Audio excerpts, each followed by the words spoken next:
Sir, आप मनकापुर में आज आए हैं किसी यात्रा में शामिल होने, कैसी यात्रा है? देखिए, ये यात्रा बहुत ही ऐतिहासिक रही है। जिस तरीके से इस मनकापुर विधानसभा के लोगों ने, यहाँ के सभी पार्टी के कार्यकर्ता मंडल अध्यक्ष के नेतृत्व में, सारे प्रधान और जनप्रतिनिधियों के नेतृत्व में, हमारे लोकप्रिय यहाँ के विधायक और उत्तर प्रदेश के सबसे वरिष्ठ मंत्री के नेतृत्व में लोगों ने ऐतिहासिक यात्रा निकाली। वो सभी लोगों का मैं आपके माध्यम से सबका स्वागत करता हूँ, अभिनंदन करता हूँ। और इसी तरीके की यात्रा आज पूरे देश में निकाली जा रही है।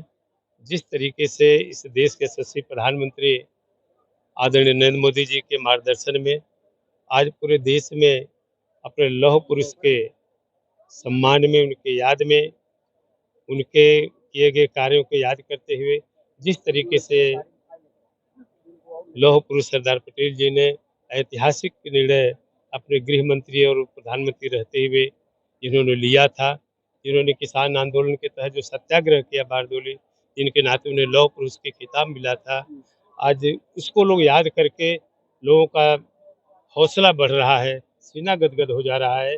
आज ऐसा कार्यक्रम पूरे देश से मनाया जा रहा है। सर, जिस प्रकार से कल दिल्ली में बम ब्लास्ट हुआ, विरोधी पार्टियां पहले कांग्रेस पर आरोप लगाते थे, आप लोग उनका फेल्योर है। आज आपकी सरकार है, केंद्र में भी, प्रदेश में भी।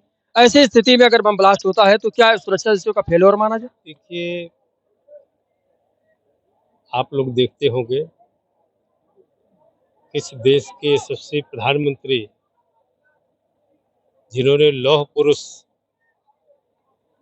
सरदार पटेल के पदचिन्हों पर चल करके इस मुकाम तक पहुंचे हैं।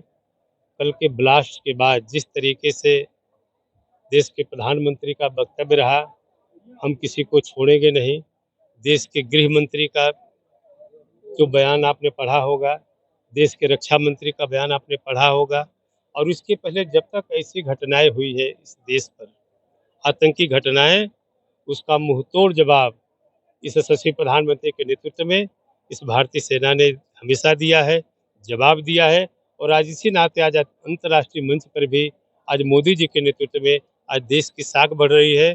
और माननीय प्रधानमंत्री जी ने, गृह मंत्री जी ने कहा, वो पताल में भी अगर होगा कोई आतंकी घटना, जहाँ भी तार उनके जुड़े होंगे, उनको निकाल करके उनको सजा दी जाएगी, उसको कभी माफ नहीं किया जाएगा। अखिलेश यादव कह रहे हैं कि एसआईआर के माध्यम से समाजवादी पार्टी के वोट को काटने का षड्यंत्र भारतीय जनता पार्टी कर रही है, क्या कहेंगे सर?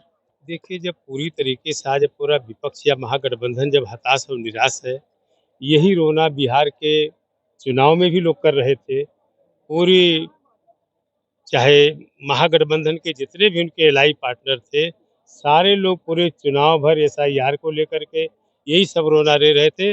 लेकिन बिहार की जनता पे कोई असर नहीं पड़ा। बिहार की जनता ने बढ़ चढ़ करके 52 से लेके अब तक के इतिहास में एक ऐतिहासिक मैंडेट देने जा रही है। जिस तरीके से लोगों ने 65 और 67% वोटिंग करने का काम किया, इसका मतलब कि माननीय प्रधानमंत्री जी के नेतृत्व में जिस तरीके से उनके देख रेख में इलेक्शन कमीशन ने एसआईआर का काम किया, जो सही लोग हैं वो वोटर लिस्ट में रहेंगे, गलत लोगों को बाहर किया जाएगा, सारे लोगों ने मुहर लगाने का काम किया है।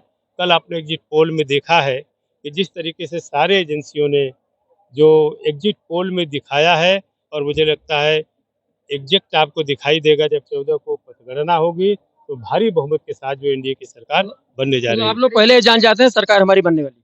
नहीं नहीं, पहले नहीं, देश की जनता का रुझान जिस तरीके से 65% लोगों ने किया, तो लोग भी देश की सियासत में ऐसे तमाम जो राजनीतिक पंडित कहे जाने वाले लोग हैं, ये आशा कर रहे थे।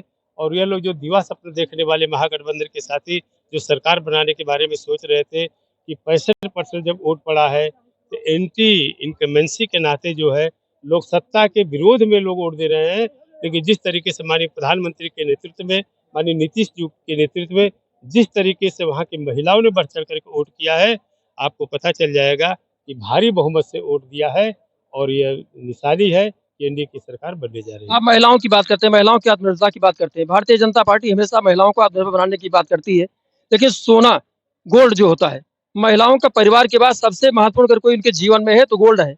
अगर 1 लाख के पार सोना होगा तो महिलाएं कैसे आत्मनिर्भर होगी, कैसे उनका गहना सुरक्षित रहेगा, बताएं सर। देखिए, ऐसा है, माननीय मोदी जी इस देश में हर महिला को, हर नौजवान को और देश को ही सोना बनाना चाहते हैं, सोने की खान बनाने के बारे में जो सोच और सपना है हमारे मोदी जी का, इसलिए सोना घटता बढ़ता है, इसका असर महिलाओं पे पड़ने वाला योगी नहीं है। आदित्यनाथ ने वंदे मातरम गीतों को सभी विद्यालयों में कराया जाना अनिवार्य किया और अखिलेश यादव उसको संविधान के खिलाफ बता रहे हैं कि कोई गाय या ना गाय ये उसकी मर्जी है। देखिए, संविधान की दुहाई देने वाले लोग जो है, बिहार में मैं 1 महीना था, वहाँ पर ये संविधान की दुहाई दे रहे हैं, एएसआर को लेकर के तमाम सारी चीज़ों का ऑब्जेक्शन जो उठा रहे थे, आज बिहार की जनता ने मुँहतोड़ जवाब दिया है। और मैं कहता हूँ उत्तर प्रदेश के यशस्वी मुख्यमंत्री आदरणीय योगी जी के नेतृत्व में पिछले 8 सालों से जिस तरीके से ऐतिहासिक काम हो रहा है और पूरी तरीके से जो मुख्यमंत्री कहते हैं वो करने का काम करते हैं, तो जो माननीय मुख्यमंत्री जी का निर्देश होगा वो ये मंत्री प्रदेश जी, पालन गोंडा करेगा। मेडिकल कॉलेज में सी आर्म मशीन जो कि हड्डी की मशीन है लगभग 1.5-2 महीने से खराब है। अभी तक उसको बनवाया नहीं गया है और मरीजों को बाहर ऑपरेशन कराना पड़ता है महंगे। आज पूरे देश में इतना ऐतिहासिक कार्यक्रम चल रहा है, सरदार पटेल जी जिन्हें लौह पुरुष की खिताब मिली है, जी। जिन्होंने आज पूरे देश में रैली हो रही है, एकता यात्रा चल रही है, आज उस पर हमको चर्चा करनी है। लोकल स्तर पे मुझे ये जरूरी लोकल जो है उसको कई बार मैंने डीएम को निर्देश मैंने दे दिया है, ये जब कमियां उसको दूर किया जाए। Thank you sir, thank you.